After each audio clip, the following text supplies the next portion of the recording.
Hello, everybody. Welcome back to You Can't Win. This is Tom here, and I'm joined by Don again. I guess it hasn't been as usual for the past few episodes on the public Sure. feed, but yeah, now Don's back.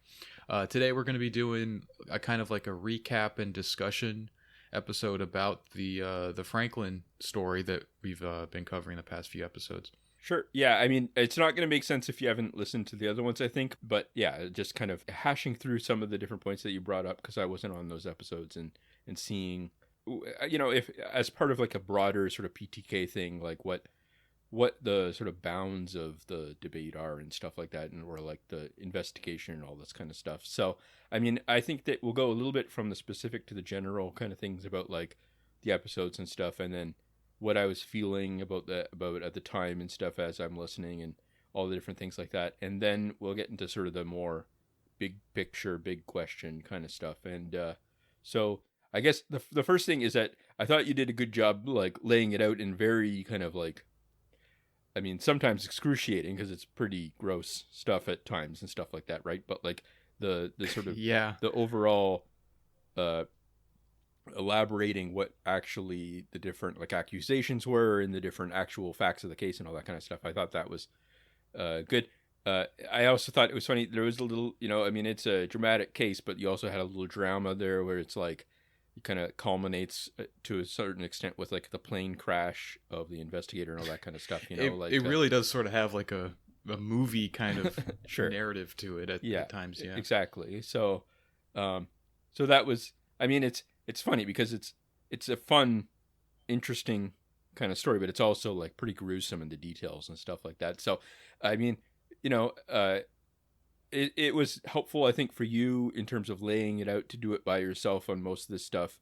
But it's also something that I wouldn't naturally be inclined to go investigate myself kind of thing. It's not like the kind of case that I'm like going to leaf through a bunch of books about because it's just, I have like a certain aversion. I'm not going to like get into in general like true crime sort of stuff and or like whatever you want to call it, like conspiracy or because I sort of like am more interested in like like GDP statistics or something like that kind of thing, you know what I mean? Like I'm more like a mega level, but so I'm not like a legal expert or anything like that. I don't have like a lot of and neither am I.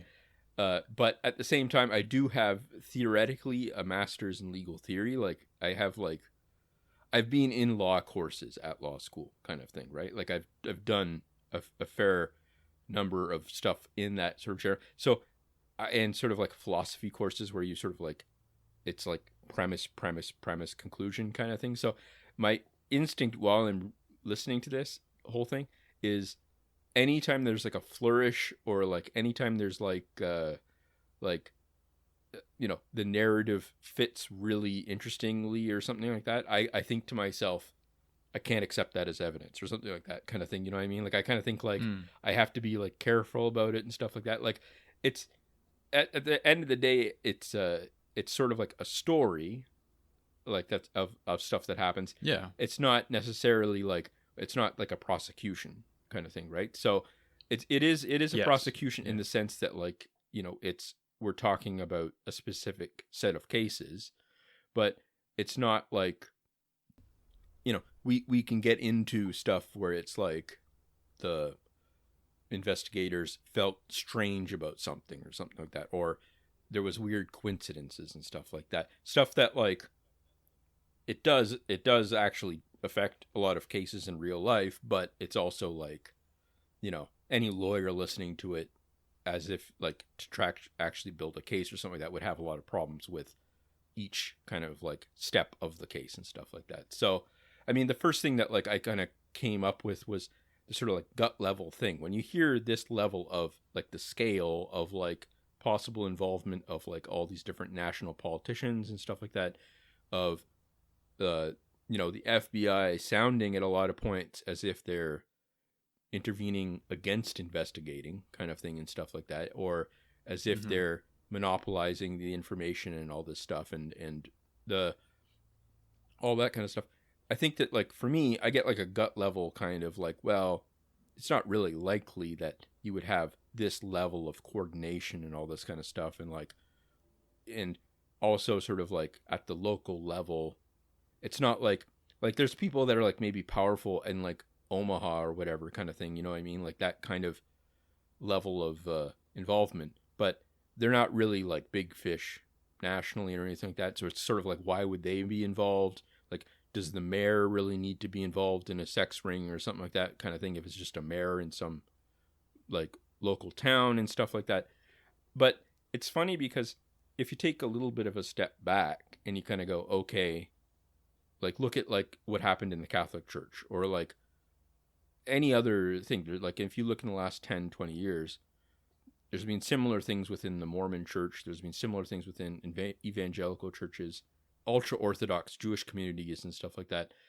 Then that's just within the religion kind of sphere or whatever, where it's the same kind of thing where like it would be totally nonsense to be like, oh, you know, thousands of priests are involved in abuse cases and, you know, they're being moved around instead of prosecuted, and the reporters are not reporting on it because it seems unseemly to report on priests and stuff like that.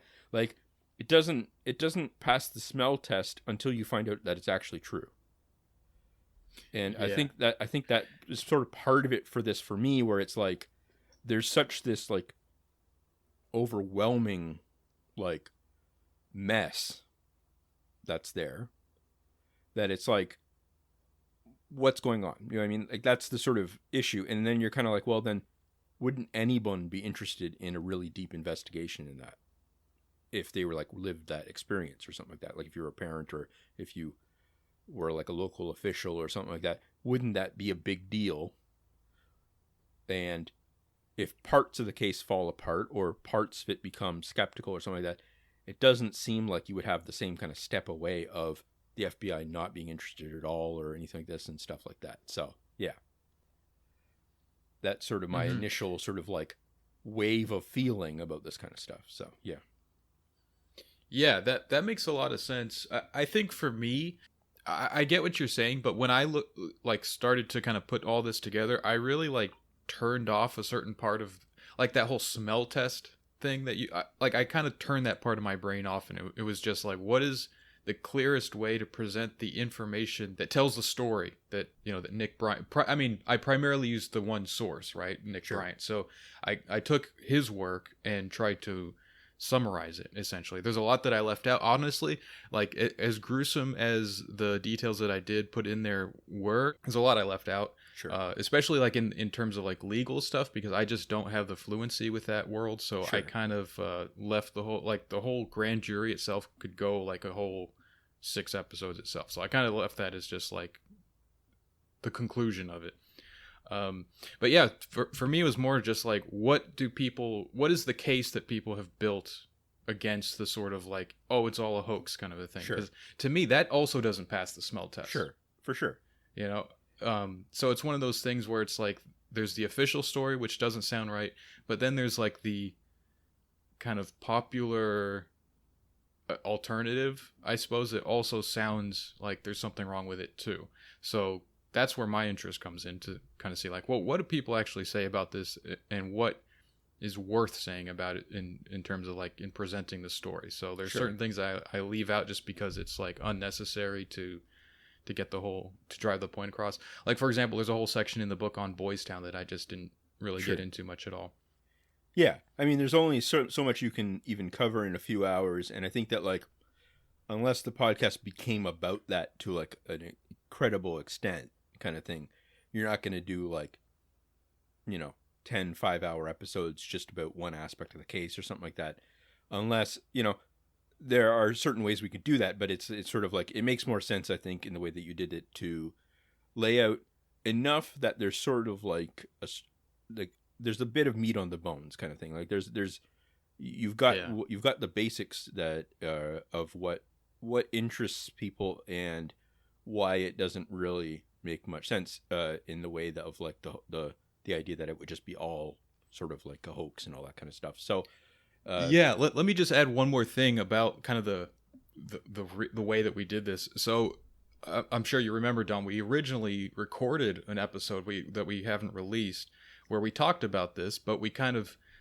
what did we mix together? We did McMartin and Franklin and I think Presidio, these three kind of similar scandals. And I tried to like relay them all in one episode to you. And I don't think it worked very well because as a reasonable kind of response, you looked up like Wikipedia or you kind of did a cursory like Google search and you're like, oh, well, people say this is a hoax. And I realized that that's a perfectly reasonable way to respond to this. Like it's not convincing for me to just say this happened and then this happened and this happened in summary. So that's why I felt that going a little bit more in depth and doing the whole like saga of it, it shifts the burden of proof a little bit because I feel like, okay, so the other side is now able to show their cards a little bit. Now it's on the I don't think that's likely sort of people to say like, well, what is it about these anecdotes or about this story that you find questionable now that you've kind of seen the whole thing? So I felt like that was maybe a stronger way to kind of dive into this. Yeah, I mean, because again, it's one of those things where I kept like waffling back and forth a bit as I'm listening to it because there's certain things where it sounds so. I mean, it's not. I'm not necessarily saying it's fake, but it's like sort of like outlandish coincidences and sort of like extreme implications and stuff like that, where you would want a lot of evidence for that kind of stuff, right? Like you would want like tons of it, to be able to be like, at the very least, to like hang your hat on it at all, kind of thing, right? Like at least to be able to like make political implications or anything like that from it or whatever, right? Like. In terms of like a lot of the Republican Party stuff and all that kind of thing, like, or, or even when you start getting into some of the stuff around, the money laundering and all that kind of stuff, right? Like those are pretty big accusations. Now, I mean, for me and you, those are probably, like slam dunk in the sense that like we're not surprised if the Republican Party is corrupt or something like that kind of thing. But if you're trying to talk about it in a certain frame of like, not just totally loosely, but actually get into it or something like that kind of thing, you got to be a bit careful about that kind of stuff sometimes. So I was sort of like narrowing in sometimes about like, okay, what can we say for certain here? And even the stuff that you can say for certain that's not based on testimony or, is just based on like, 100% paper trail is pretty crazy. Like all the different, like the credit union stuff and that, and, all of the like get rich quick part of that kind of thing and like the strange accounting and stuff like that. That's enough for like a big scandal kind of thing in a way, especially when you get this guy involved in the Republican Party and all this kind of stuff, right? Like it's like, there's enough there of like for certain 100% that even without sort of the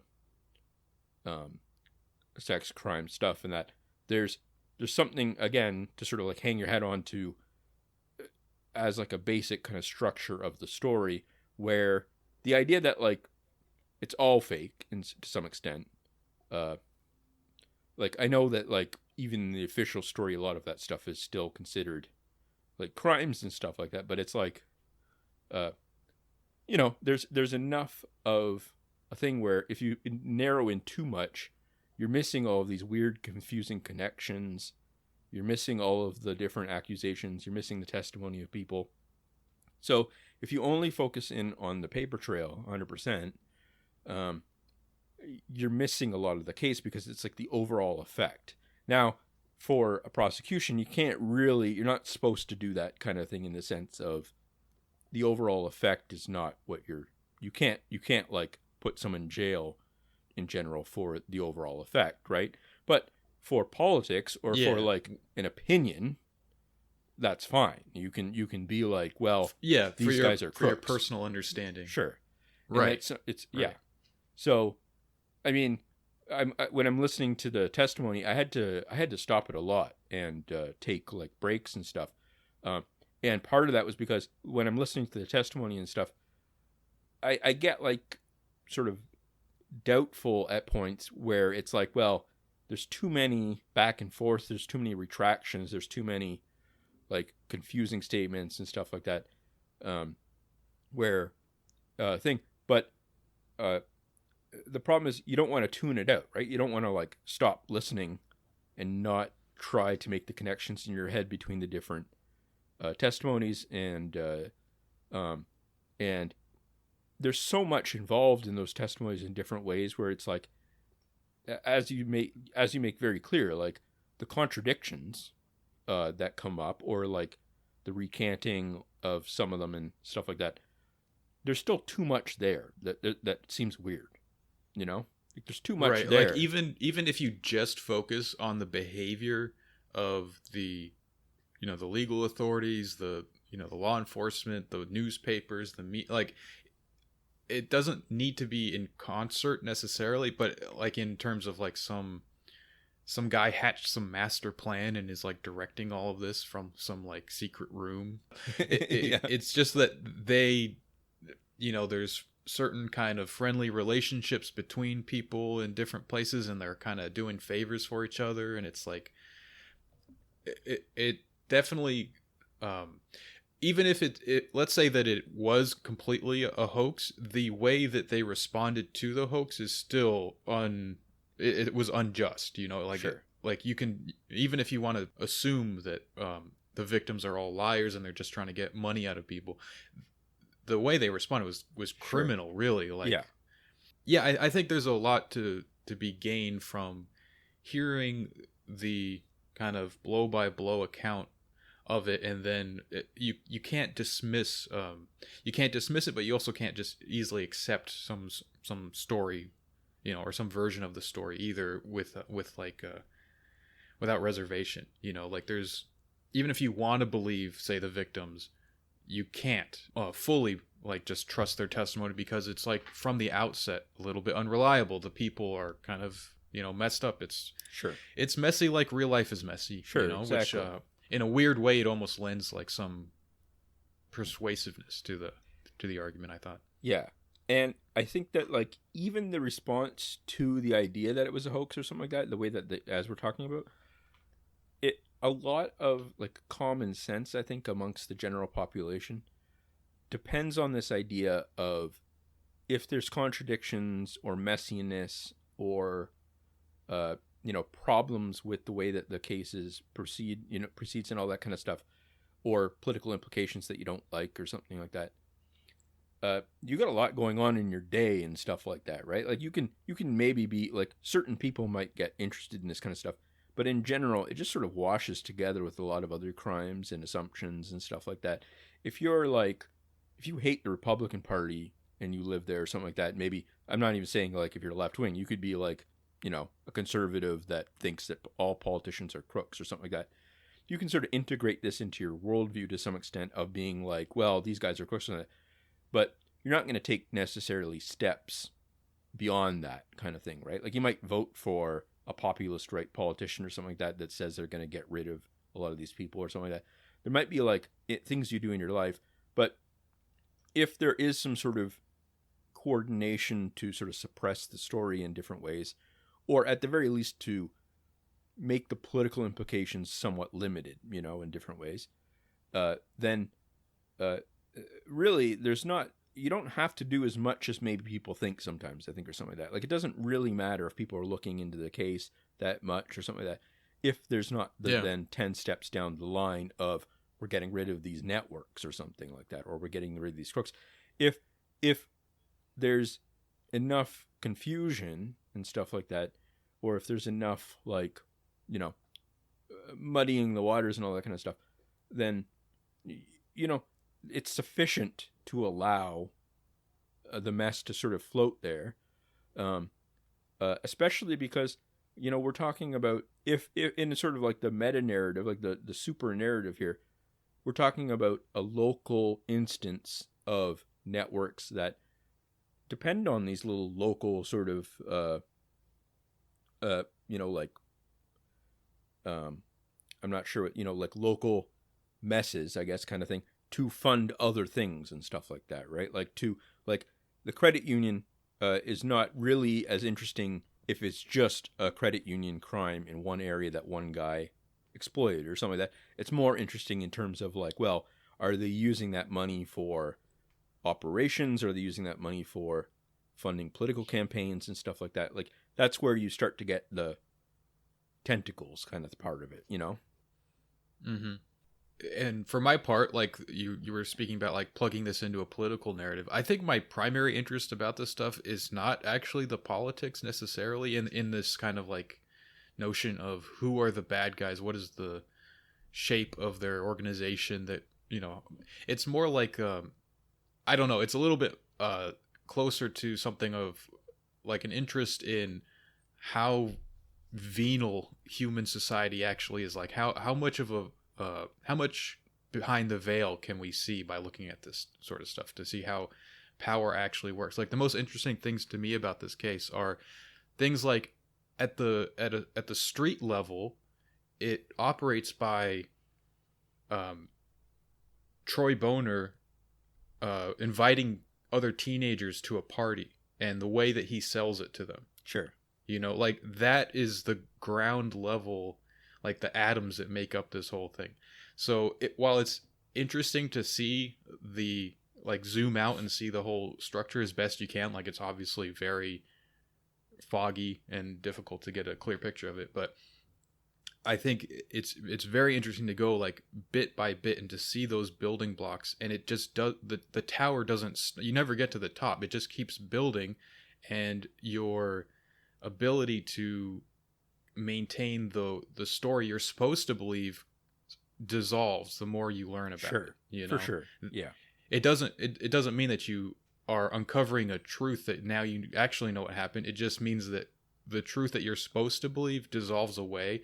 And what I can kind of latch onto are these like more these moments of like things that I can perceive as real, like when Alicia Owen is a important figure for me in this regard, like as pertaining to the case, where like she strikes me as someone that feels reliable as a person, in the sense like what she says, whether it's true or flimsy in some ways. Like I think she's mostly telling the truth, but I feel like I can trust her as a person, in the sense of like I can see her story as a real story. Mm-hmm. I don't know if I'm being clear about what I'm trying to say here, but yeah, there's a certain type of credibility where it's not necessarily again, you could see where even if people, like the facts as you said crumble away a certain way of looking at the world, like even if if you had to like list 50 different claims, some of those might be wrong or something like that kind of thing, or something. Yeah, like right. It's I'm not like it's a preponderance of evidence kind of thing. It's not like right. Yeah. And it doesn't even have to, again, it doesn't have to add up to a clear picture. It's just that the thing you're supposed to believe falls away. Anyway, I'm repeating myself now. Sure. But I mean, one thing that I was thinking for the sort of like credibility of like local officials and all this kind of stuff, of like FBI and stuff, how sort of these cases are contained or something like that kind of thing, like the tying off loose ends kind of part. It reminded me of this article that came out, I think it was like a few years ago, maybe 2 years ago or something like that, where they were talking about how the government creates background identification for like undercover police and stuff like that. And there's people that drive around the country collecting mail or doing other sort of like little tasks and stuff like that to create backgrounds for people, basically, right? Like for these things. And they'll do it for like, 25 years or something like that kind of thing. Well, they'll go around and, they've got like their little circuits and stuff like that, or their little things and stuff where, they can't create an identity that a foreign intelligence agency couldn't look through in some ways or something like that, right? But they can create one where the average person with average tools and stuff like that would have no possible way to figure out was fake, basically, where Mm-hmm. they can do something where it's like, if you looked into this person and you saw, okay, well, it says they went to this high school or something like that. If you check the register for that high school, it would say that person went or something like that, right? Like they that's how the level of granularity they get to on this kind of stuff, right? If that's what they're doing for thousands of undercover cases and stuff like that too, you got to think that like they've got it down to a science at the very least for how they manage cases and stuff like that. And it doesn't even have to be necessarily control in terms of like a notorious all the way down. Like it can just be information that we don't have access to. It could be stuff like, well, okay, well, maybe parts of the FBI monitor what the Republican Party is doing or something like that for internal reasons and stuff like that. And they don't release all of those cases because they use them as informants and all that kind of stuff. Still might be, from a citizen's perspective, not an ideal situation, right? Like it still might be, well, Sure. Why did they let them do the credit union stuff that they knew about or something? Why did they, especially when the CIA is involved in that kind of stuff where it's like, okay, well, a lot of the times when these cases wrap up or something like that, you're like, wait a minute. It's like, when they'll run like child pornography websites for years and stuff like that. And then just, they'll be like, wow, look we caught all these people and stuff. And it's like, yeah, but like your child pornography purveyors in this end or something like that. So I'm sure there's like an internal logic necessarily for some kind of things. It doesn't have to be like necessarily, like we don't know how it works in terms of like, okay, well, the Republican Party at this level or, the CIA or whatever directs specifics of the case all the way down or something like that. And as you said, like it can just be like implications too, where it's like, well, the police know they shouldn't look into that kind of stuff or whatever, like you get a phone call and it says, that's not your business or something like that. Or something, Yes, some like the chief just walks in, gives you a nice bottle of wine or something, is like, why don't you take the rest of the day off and forget about this? Yeah. And it has to work like on that level. Sure. So maybe we can get into, I'm not sure if there's any of the specifics you wanted to bring up or something like that. I was going to maybe get into some of the meta problems of it kind of thing in a bit kind of thing. I don't know. This is the way that I think about this kind of stuff, at least. Like to me, the actual, like, did this happen on this day? Like there are strange things that like stood out to me, like certain things like where Larry King said that, like, if I'm remembering correctly, that he said he like rented out to that photographer and kicked him out when he heard he was doing stuff with kids. Like that's yeah. I don't remember. Yeah, I guess he did say that. Yeah, he gave this apartment to Rusty Nelson, the photographer, and then did kick him out later. And I think it was sort of implied that it was after it was revealed to him that he was like involved in child pornography and stuff like that. Yeah. So even that is very, very like glaring. Like that's if a police officer generally heard that kind of thing, that's a pretty like blaring red alert kind of thing of, yeah, wait a minute. Right. And then, what did the police do? Right. Yeah. Did they behave as if they, like, this is a new revelation to them? And were they, did they treat it like they would treat what you would expect, a situation like that? No, they said we looked into that and it's no big deal. Nothing there to see. Exactly. So I think that, like, there's certain situations where I try to think of, like, maybe, what would people know at the time and what would they be doing and stuff like that. And it's like, okay, well, certain police officers and stuff might be, you got to think that, like, you can't think, I think, in terms of the idea that, like, everyone involved is, like, total darkness or something like that kind of thing. Like it's got to be things where it's like it's credible enough that like people are letting things slide and stuff like that or whatever, right? Like, or there might be part of a network. It's got to be, a lot of the people involved have to be sort of in a gray area where it's like, okay, well, I know messed up stuff is going on, but most of it is probably fake accusations or something like that, or it's like messed up stuff is going on, but like I'll get fired if I do anything about this, or worse. So yeah, and all it takes is a little bit of trust in the sense, like, these guys are they're big players around town. So A, that's dangerous for me to mess with them. B, if you're maybe a conservative, like you might be if you're a police officer or whatever, you might kind of see them as like the good people of the Sure. town, and then these other people, they're black, they're teenagers, they're drug users, Yeah. they're homeless or whatever. There are all kinds of reasons that if you're kind of like this pig, you're going to look at them and just be like, well, these people are lying, they're just trying to get money, they're lazy, they're cheaters, or so there's like, it just takes a little mental kind of trick like that, and you can dismiss the whole thing.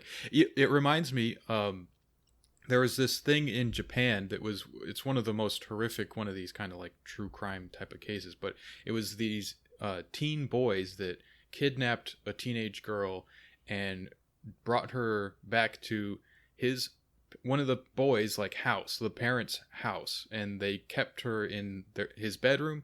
And it was like this ongoing weeks-long thing where they would just torture her in the bedroom, and a number of guys would come and go. Yeah. And the parents could hear the whole thing. Like, it wasn't like soundproofed or anything. So they're hearing her scream and all this kind of stuff go on. And they just never confronted him, the son. They obviously must have known something was going on. But there's a certain social etiquette and like these like group affinities or whatever, like family or Sure. a certain kind of like police fraternity or political identity, all this sort of stuff.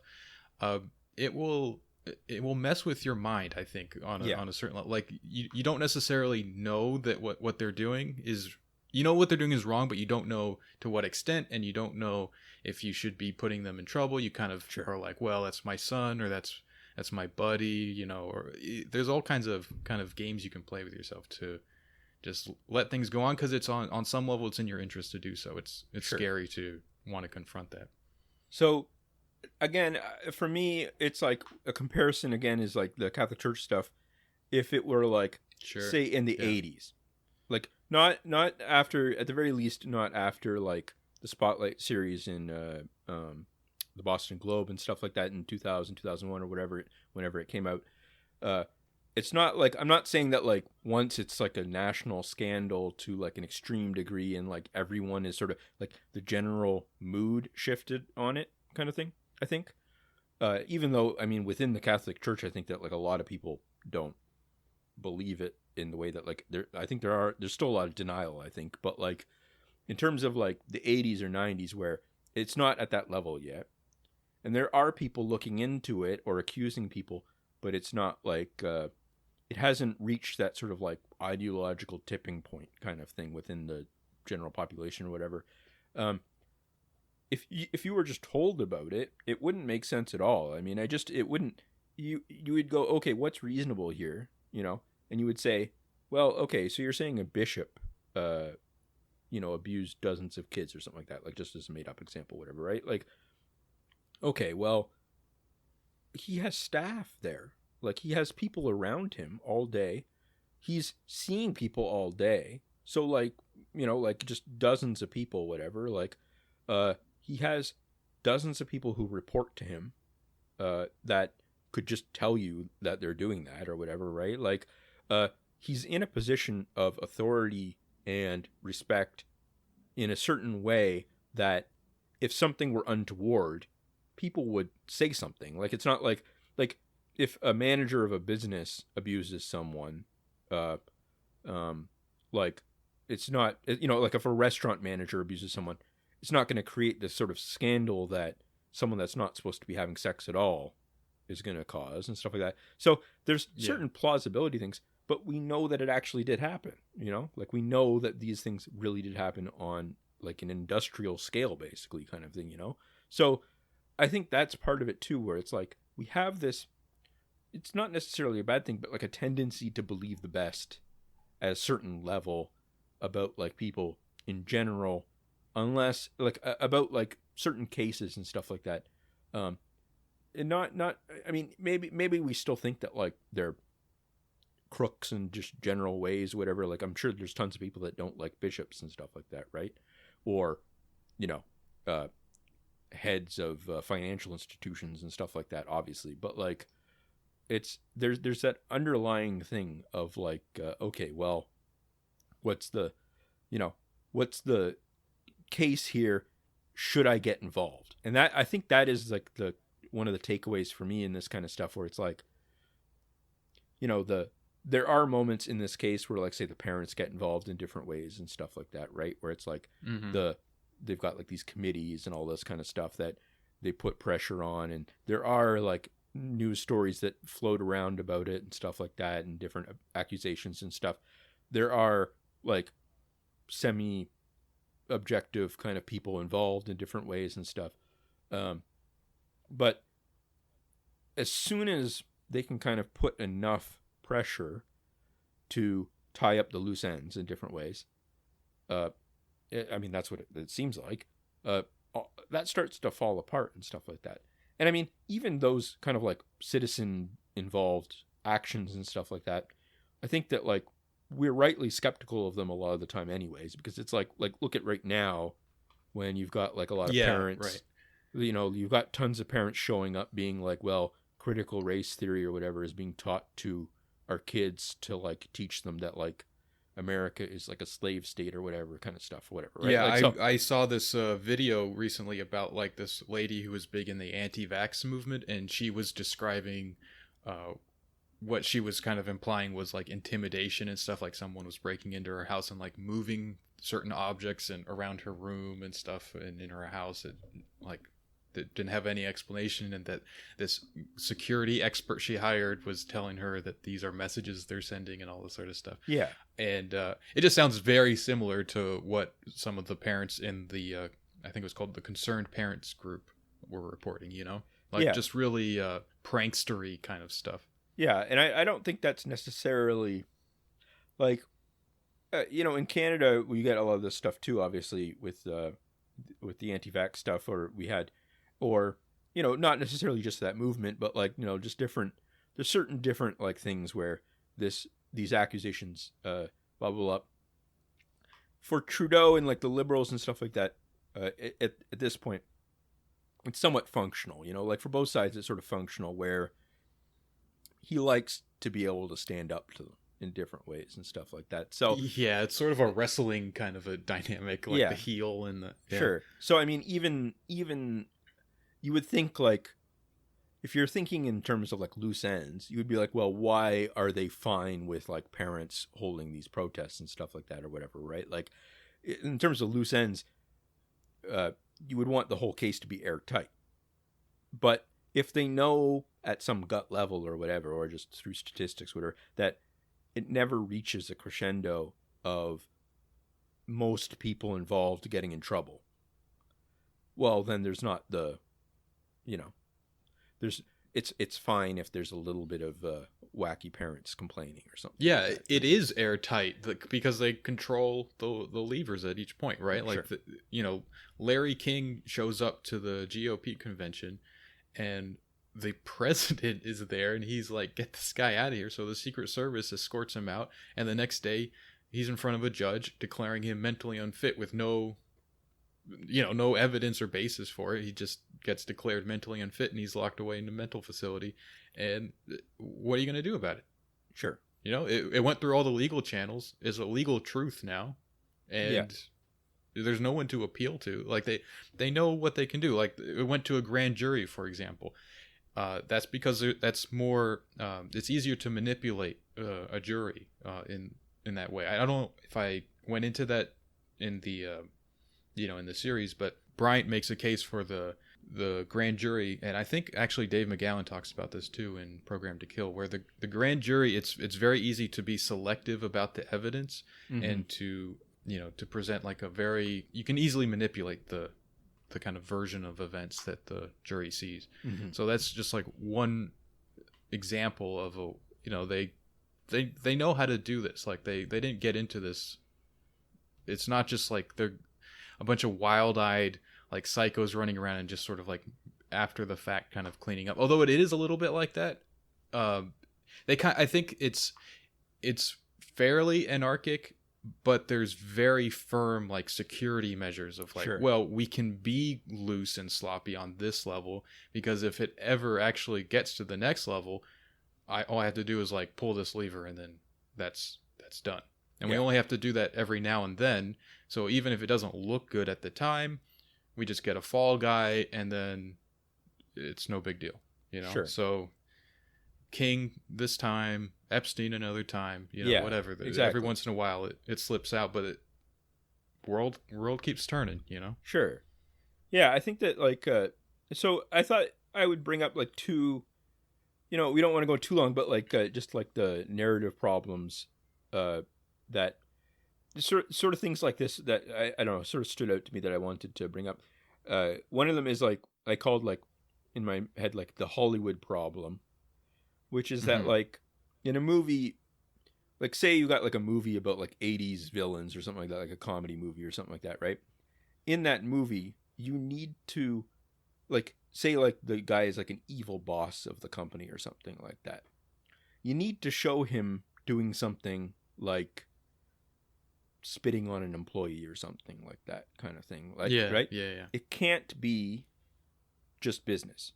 Like it's got to be somehow personal and vindictive, that they're also, it's not just that they're a bad boss, it's that they're stupid and mean and evil and stuff like that. I think that one of the things that like is why I was sort of skeptical at first with a lot of this stuff is that like there's elements of the story where they have to show personal abuse as a sign of like structural corruption.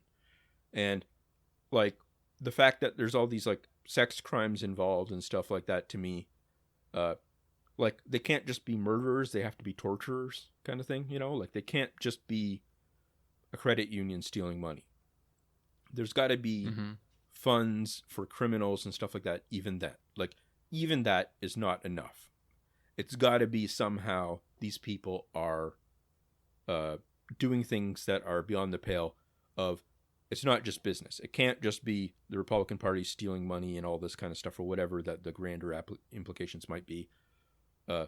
Somehow you need to get into the mess of human society in like a more gritty way to make it salient and stuff like that. But, you know, so at some level you kind of, my impulse is to be like, okay, let's take a step back here and basically bracket all of the sex stuff and just focus on the financial stuff. But, you know, as you said, like the more you look into this kind of stuff, it's so connected. Like it's just like, it's in Marxist terms, you'd want to a lot of the time get rid of the moral implications of a lot of this stuff to focus on whose interest is involved and all this kind of stuff.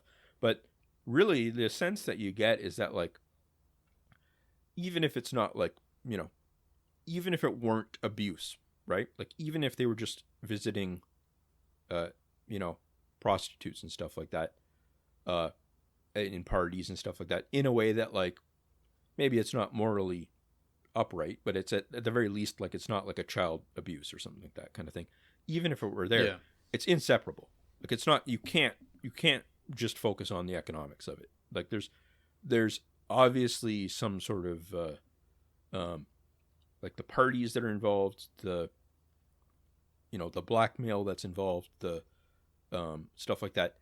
I think you made a good case, to me at least, that like there's, you know, the steps that are involved are not entirely rational. They're not just about, okay, we'll take some money and stuff like that. Because even if you were going to do that kind of stuff, if you have that level of power over the institutions and stuff like that, if you, all you wanted to do is make money and it wasn't for alternative purposes or something like that, you can just do that. You don't need to and there, steal. You know, there are people involved that was their interest. Sure. And that was it. You know, so to me, it's less about like, okay, we found someone who's embezzling millions of dollars, but guess what? They're also a pedophile. It's more like, of the thousands and thousands of cases of embezzlement, this one actually, like, you pulled the string and it actually unveiled this whole other, Sure. like, much larger crime scheme. Exactly. You know? Yeah. Like, I'm reading that book called Systemic Corruption and by Vergara, and it's the sort of premise of the book that she builds a whole legal apparatus around it and constitutional theory and stuff. But basically the idea is that like there's so much corruption now that is not necessarily always blatantly criminal. It's just there's just swirling amounts of money that, you know, as you said, like if you looked now, I mean, theoretically it's not really legal because you're accusing them of making it so that Larry King is just being shut up or something like that. But in terms of like the actual legal theory of real life or something like that, most of these things are not breaking the law in a way that is ever resolved through the legal system or something like that kind of thing, right? Like it's like from the perspective of judges, at least historically, all this stuff is getting green lights at different points, right? Like from our perspective, a lot of it is crime, but like from the perspective of the system, excluding the idea that like maybe you could review it because of new evidence and all that kind of stuff, there's no levers there that the average person can control that have been upset in some way. It's all systemic corruption. It's all corruption of rich people doing things, and or like, you know, powerful people or whatever, that flows through mostly normal channels. It needs to have this excess of criminality and, you know, like lust and stuff like that to function at some level. That's true. But in our sort of like liberal legal framework and stuff like that, the idea that like someone is rich and powerful and stuff like that is not corruption in itself. It's not like, you know what I mean? Like we don't think of it that way. I don't think in the same way. We think of it as what can we get them in trouble for? So the fact that like Trump is some crook in all sorts of different ways, right? The average person has a sense that that guy's not a good guy, I think, to at least in what he was doing at that point and stuff like that, right? Like, but there's an obsession in the liberal media and stuff like that about proving that it went beyond that into specific crimes they can get them in trouble all for. the Russia stuff. Yeah. So I think that, you know, your point about like this being like a preponderance of evidence, kind of like you can't look at things in the old way. I think that some systemic corruption is a big part of that, where it's like, okay, well, even if you can't nail them down on any specific thing and get them, like, you know, we're talking about it, but we're not like launching court complaints or something like that kind of thing. Do you know what I mean? Like we're suggesting certain things. We're not involved in like that thing, but that's the sort of thing. It's like, okay, well, it's like a worldview of what's the, you know, if it's true that it pushes into open criminality at times, and that's why it's an interesting story, but it does give you a sense of the world of, it's true that it always spills beyond the sort of liberal framework, but like it's there's tons and tons of parts of the story where if you take a little step back into things where it's not technically illegal, or it's like illegal but sort of in a sort of mild way, like it's like drugs or alcohol and all this kind of stuff, where it's like it still might be immoral to us, but it's not necessarily like a public concern in our current framework or something like that. I think that all of that together in your mind is like, damn, that's not good. Like it's like, I don't know, it's like the whole, it's just a giant mess. It's just like of like, even if it were parties of the powerful people getting together and each step of that was legal, it would still be a very messy situation, and something I think of like, it's something that like maybe it's uncool to think that that's a public concern, maybe to some extent, kind of thing, you know what I mean? Like if the average person our age looking into this kind of stuff is not really going to care that much if it was just like cocaine and a bit of stealing or something like that kind of thing, right? You know, but I think to you and I, that's like something's up here, you know, like the fact that we like normalize parts of that even are I don't know, there's a story there at least, you know,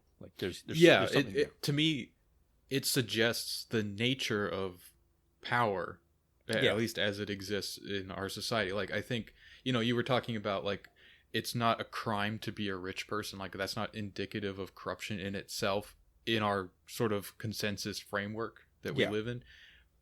I think this story and stories like this and the stuff we're going to look at, it reveals that that is an insufficient framework to address these things if you feel like any of part of this is wrong, you know. So in the case of some politician does, like, there's that thing in Britain where someone got caught doing cocaine in the Parliament building, and it's, to me it's like, okay, this is some big scandal. Wow, you guys are, I mean, the royal family's down the street. Sure. This is what you're worried about.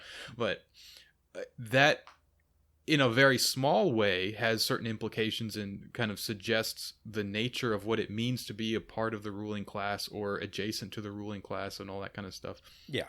But it doesn't really reveal things in the way that something like this does, where because of the way that it's like we found a cancer that's like just spread through all of society, you know. Sure. Like from the street level to the top, you kind of see this thread, and that I think says something. So Yeah. you can bring Marxist analysis to bear on it. I think there's a lot to be said about the way class is implicated in this. Sure. All the alleged perpetrators of these crimes are people from the ruling class. They own newspaper companies. They're the chief of police. They're in political parties. There's a lot of that going on. And even with like Craig Spence inventing a background of being from the ruling class, which wasn't really necessary, but he still felt like that was, sure, there was an impulse there. Where does that come from? What does that say? Yeah.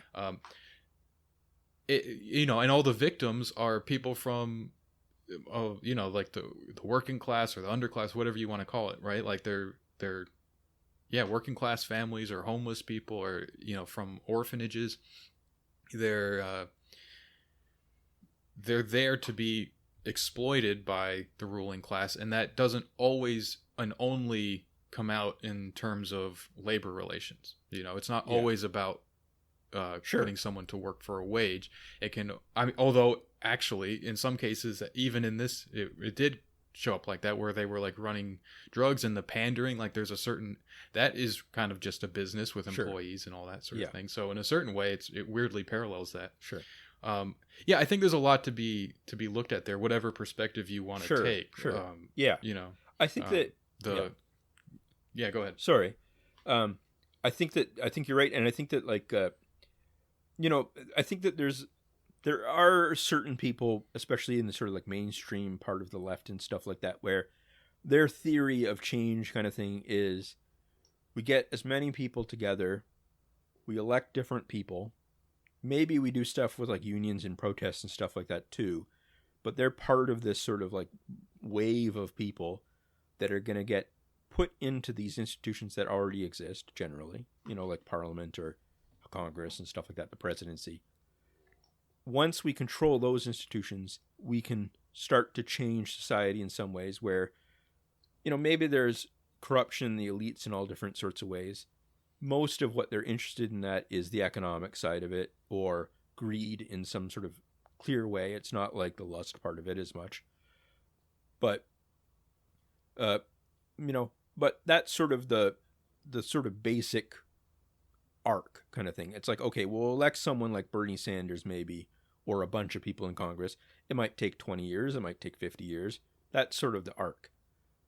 The more that you get into sort of like the fact that like parts of the ruling class are criminal to this extent and are willing to use the institutions against people to an extreme extent, the more it sort of puts that theory of change into doubt kind of thing at some level, because it's like, well, yeah, even if you get all of the people together and take the presidency or something like that, number one, is that going to happen given how much control they have over the media and all this kind of stuff, right? Or number two, is it going to be enough given the fact that they're just willing to kill people or something like that kind of thing, or the fact that they'll lie and stuff like that.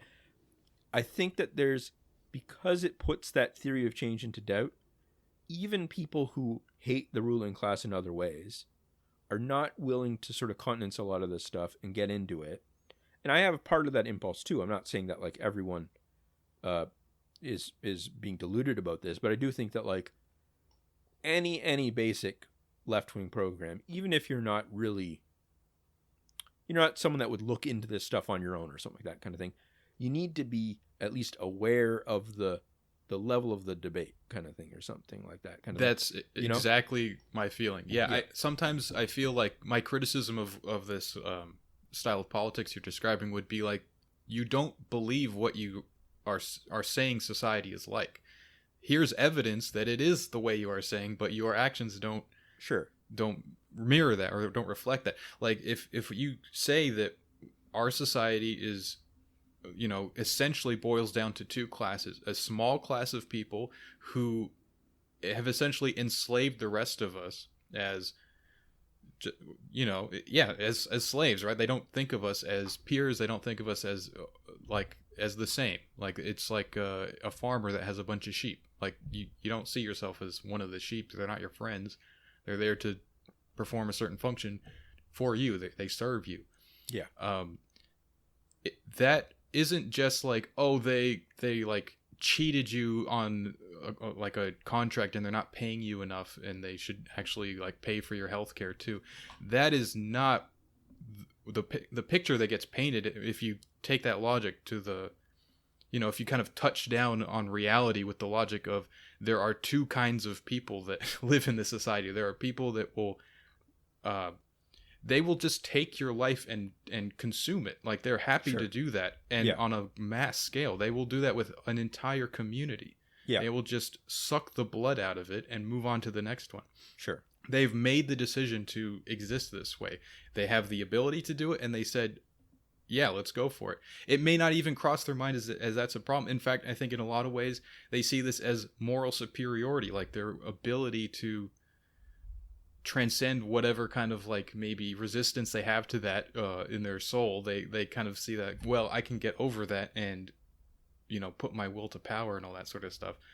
I don't know, I'm getting a little bit into my own little theories and stuff here. Sure. But no, that's what this is for. So yeah, I think that I think the darkness of the kind of like of class society is fully on display if you look at these stories from that perspective. And I think it undermines the idea that we just got to vote for the right guy and get enough people to link arms and sing, uplifting songs or I think that even if you're willing to do that, even if it's like that is part of your theory, you have to be able to admit to yourself that the FBI exists, that the CIA exists, that they're not your friends, that they're not going to be your friends if you take power, that and I think they're not going to accept defeat. Like they're not going to play fair. They're all the rules that they set out as like these are what we believe in. That is entirely a smokescreen. There's a like evil is real. Basically, is what I would say. Yeah, and I think that put on their back foot this sort of like mainstream sort of left position. I think that what they would say is, well, the only way we'll actually ever win is if we have massive popular support, and you can basically runaway freight train your way through those institutions kind of thing, right? Like it has to be so powerful that the police are afraid to react or something like that. And again, that would be nice. I'm not saying that like that's no one would be against that if you're left wing or something like that. No one would be against that.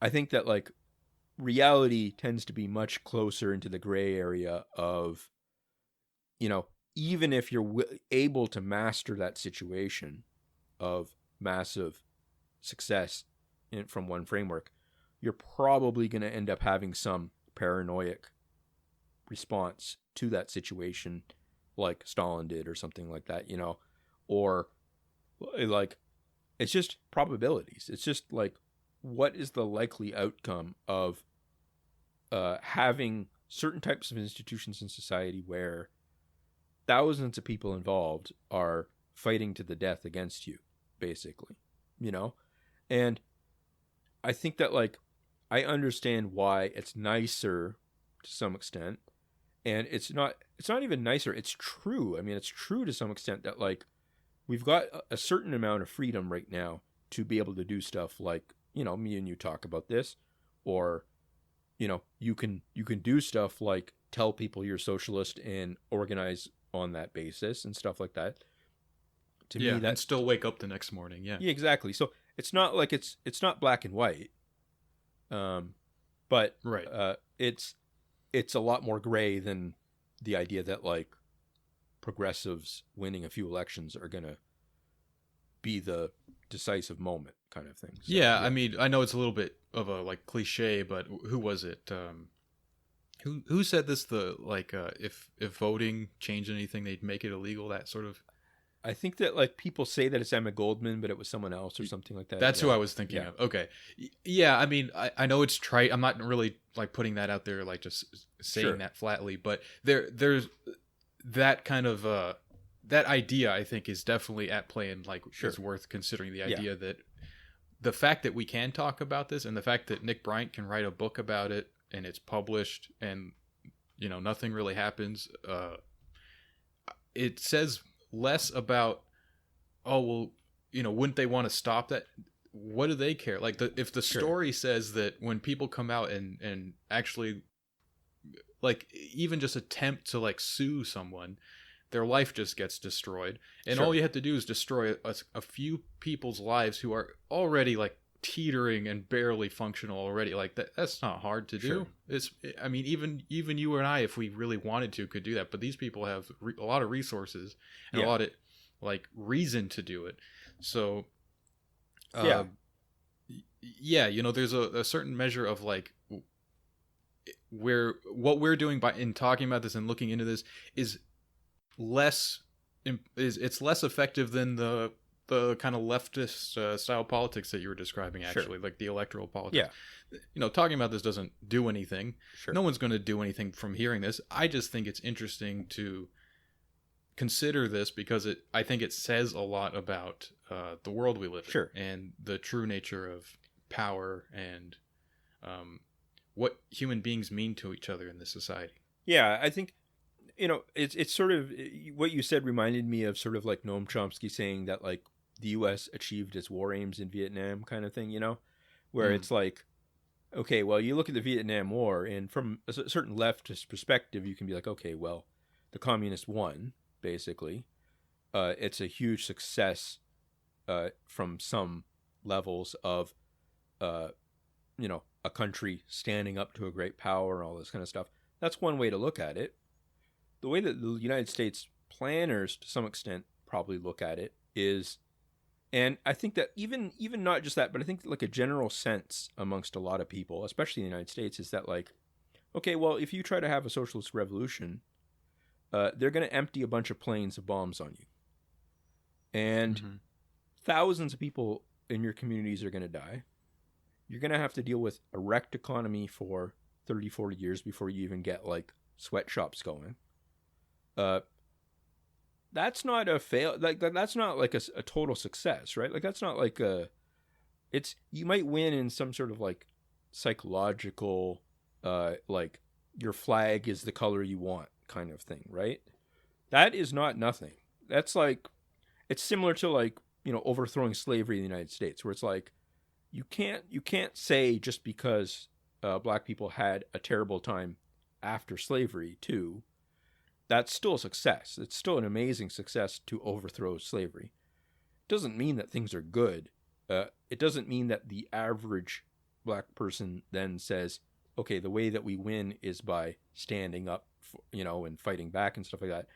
There's still going to be a lot of acquiescence. There's still going to be a lot of thing. It's like, Chomsky calls it the threat of the good example and stuff like that. And I think it's the same for certain abuse and things like that too, where it's like, okay, well, as you said, like if you stand up and try to fight this kind of stuff, whatever, you probably won't achieve anything, right? So if it will cost you a lot too. It's not just you'll fail. It will, like, you're risking everything just by on like a 10% or less chance of anything happening. So that's the last point that I just wanted to say before we kind of close up and stuff, is that like the power problem kind of thing of like, when you're looking at these kind of cases, I think that what happens is you have like too much power or not enough on the behalf of the conspiracy side of it kind of thing. Of it's like, okay, well, if the FBI can or whatever, whoever the negative actors were in the situation, maybe trying to cover things up, if they could cover up some things, why didn't they cover up everything kind of thing? That's sort of any sort of case like this has that sort of problem of when you're looking into it, you have at least like a gut reaction where it's like, okay, well, if they're that powerful, why do we know anything? Yeah. Or the other side of it of, if they're not powerful, like if they could let all of this other stuff get out, why don't they just get overthrown or something like that kind of thing, right? Like, why is it allowed at all? If people can kind of figure out some of this stuff, why is there not like a uprising? I think that like over the course of this episode, we've sort of given good reasons why that is not necessarily the simplest way to look at it, kind of thing, where it's like, okay, well, yes, but sufficient power in sufficient situations with some overflow for human mistakes and all that kind of stuff is enough for a lot of these things. And you still get the lesson out, right? Like, as you said, like if you have a small chance of success and a lot of negativity, if you look into this kind of stuff and you get like directly involved in trying to push things through the courts and stuff like that, like, or something like, Jeffrey Epstein or something like that, where, okay, well, why would he end up dead if he's an agent of the state or whatever, on this kind of stuff, Well, that's why. That's it. You've got enough of a story there, accounting for like human frailty and stuff like that too, where the interventions are sufficient to tie up enough loose ends that people move on with their lives, even the people involved and stuff like that, and have other problems they're worried about. They have ongoing schemes they're worried about. They move on to other things. As you said in the thing, like, there are people that kind of speak out in different ways and stuff like that, but things happen to them, So I think that's sort of a way that I wanted to sort of bring that up, of like, that's the first thing that I think of when I was looking into this kind of stuff and listening to you was, okay, well, why is it that these people control national politics to some extent, but they can't shut up a reporter or something like that, or investigator and stuff? And it's like, well, they do shut them up to some extent. They right? do as much as they care to. Yeah. So anyways, that was my last kind of thought on that kind of stuff, of like this I think that those are two things that, like, people, like, those two sort of broader points are things that, like, if you're sort of casually looking into it, I think a lot of people, those would be the first things. First is the Hollywood problem of, well, okay, just because they're stealing money doesn't mean they're abusing people. And the other problem, a power problem of, why isn't there just like black sites that they can abuse people at that have no, they don't show up on maps or something like that kind of thing. And it's like, well, we haven't ruled that out. Sure. to be honest. Yeah. We're talking, like, with the Dutroux case, it's sort of like a situation where things didn't go according to plan. You have to assume that when things do go according to plan, that we don't hear about those things. Now, you don't want to run wild with that kind of speculation, but I think it's a reasonable implication that these aren't the only two instances of, of this sort of activity ever, Yeah. For my part, to kind of like as a final note, I want to point out that throughout the story, you have instances of people with kind of like normal lives helping one another, and in serious ways, like the initial story of the Washington girls, and the way that social workers were able to get them out of a truly hellish life. That I think is an amazing story. I think if you like Nick Bryant, I should say, has a podcast going now, and he has interviewed Alicia Owen. They're very close friends, and you can see that she's doing pretty well. So bad things can happen to people, and then other people can help them out. Sure. And that is the majority of people, I think. Yeah. You see that through the case, like, oh, the cops, of course, we're all supposed to hate cops and all this kind of stuff. And I'm not trying to defend them, but there were police officers involved who did have a sense of right and wrong that I think we could, like, largely agree with, at least the way that it expressed itself in this case, where they saw bad things happening to vulnerable people and children and stuff like that, and they wanted to stop the crimes, you know. Sure. Caradori was sort of like almost like walked out of a noir novel or something. Sure. You know, like he almost felt like the Hollywood problem. I thought we were going to get into that a little bit, but to me, he almost seems like a Bruce Willis character in a movie or something. Yeah. But yeah, there's these people who, in some cases, it cost them a lot. I think Caradori definitely flew too close to the sun to kind of make it out alive. But there were other people in the story who did their part, who fought a little bit within the context that they lived in, like with it, maybe their job, there was someone who was putting pressure on them to stop what they were doing, but they still managed to help someone out and get by without enormous cost to themselves. I think that is something to look to as like I don't know, something of an optimistic note. Sure. That it's not just the bad guys don't just win and Sure. win and win and win and win. Yeah. They get what they want in the end, yes, but you can still do good. You can still like. So on some level, I look at the story and I see like a reason to take action when I might see something. Sure. You know, some if I see that within my ability, not to kind of fall back on this sort of like, oh well, that person's probably making stuff up, or there's probably something. Sure. You know, it doesn't pass the smell test necessarily. Like, I don't know, just a little bit of like open-mindedness when you hear people who are saying they might need help or something, you know. Yeah, I mean, it's important not to become nihilist about it when it's easy to. I mean, we're a You Can't Win podcast, but you know, it's it doesn't necessarily mean total negativity. As you can't win, but you can help. yeah, sure. Yeah. So, is there anything you wanted to sort of like lay out about what your plans are for the next little while, or do you want to just? Sure. Yeah. So the next step is to look at two books. One is called The Politics of Heroin by Alfred W. McCoy. That is like a historical examination of the heroin industry and the way that it got set up in Europe in the aftermath of World War II, based out of France, and then the way that it shifted to Vietnam during the Vietnam War.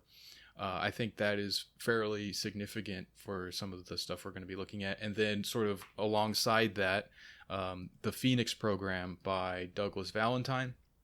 It takes a look at the kind of infamous Phoenix Program, also during the Vietnam War, which was kind of like a special project that ran like a terrorist training camp, basically, that taught people how to terrorize the communist side and kind of and they found it to be very effective and have replicated it elsewhere. In fact, today there's something called fusion centers, which are kind of like the modern day version of this. It's not quite as flashy as the Phoenix Program is, but it performs a similar function.